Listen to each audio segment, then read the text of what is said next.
Hi hello welcome friends. இதோ பாருங்கள், ரொம்ப நாள் கழித்து பையன் போட்டுக்கு போய் எடுத்து வந்திருக்கான் மீன். எப்படியும் ஒரு 2 மாதம் இருக்கும் நாங்கள் இந்த மீனே பார்த்து. இப்போ தான் மீன் கிடச்சிருக்கு. மீன்லாம் என்னென்ன வகைன்னு சொல்கிறோம். இது பாருங்கள், பாறை மீன், மஞ்சள் பாறைன்னு சொல்லுவாங்க.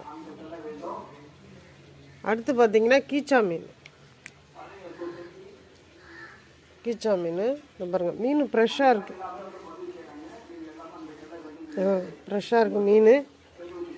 ரொம்ப நேரம் பையில் வச்சு எடுத்துகிட்டு வந்ததுனால அப்படி இருக்குது மீன் தெரியுது. ஆனால் ஃப்ரெஷ் மீன் தான்.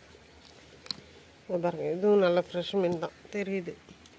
அடுத்தபடியாக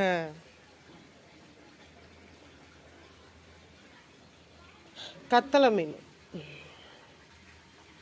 இது நல்லா ஃப்ரெஷ்ஷாகவே இருக்குது மீன் பார்க்குறதுக்கு. நல்லா ஐஸில் வச்சு நல்லா பதப்படுத்திட்டு இருந்திருக்காப்புல. அவர் பூ நல்லா இருக்குது. இது பார்த்திங்கன்னா பன்னி மீன். இந்த பன்னி மீன் குழம்பு வச்சா நல்லாயிருக்கும். நான் குழம்பு வச்சா அப்படியே சாப்பிட்டா நல்லா இருக்கும். குழம்பு வச்சா மீன் பன்னி மீன்.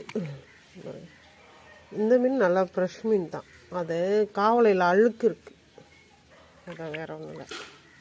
பாருங்கள், ஃப்ரெஷ் மீனான்னு பாருங்கள். இப்படி பார்த்து தான் நம்ம மீன் வாங்கும்போது வாங்குவோனே. வெளியில் மீன் வாங்கணுன்னா என் பையன் தொழிலுக்கு போயிட்டு வந்ததுனால இப்போ எங்கள் மீன் சொந்த மீனாக இருக்கிறதுனால நான் பார்க்கல, வீடியோவுக்காக காமிக்கிறேன்.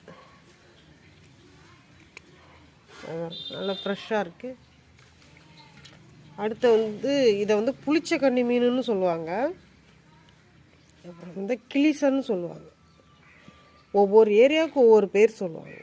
இது நாங்கள் சொல்கிறது கிளிசன் தான் சொல்லுவோம் இந்த மீனை. அதனால ஃப்ரெஷ்ஷாக இருக்குது மீனை பார்க்கையில். போய் ஒரு 2 நாள் தான் இழுத்தாங்களாம். பல இழுத்தோம், அதோட ஓடியாந்துட்டோம் அப்படின்னு சொன்னாங்க பையன். அதனால் ரொம்ப ஃப்ரெஷ்ஷாக இருக்குது இந்த மீன். இந்த பாறை மீனை இன்றைக்கி வறுக்க போகிறோம். இந்த மீனை குழம்பு வைக்க போகிறோம். இந்த கத்தலை மீனும் கிச்சா மீனையும் நாளைக்கு க்ளீன் பண்ணி வச்சுருவோம். பாருங்கள், ஐஸில் இப்படி தான் ஊறப்படணும். ஊறப்பட்டால் அந்த ஐஸ்லாம் கரைஞ்சிரும்ல. கரைஞ்சிட்ட பிறகு எடுத்து எல்லா மீனையும் கீறி போட்டு, கீரி காய வைக்கிறதில்ல, கிழித்து துண்டு துண்டாக ஆஞ்சி எடுத்து, அதுக்கு பிறகு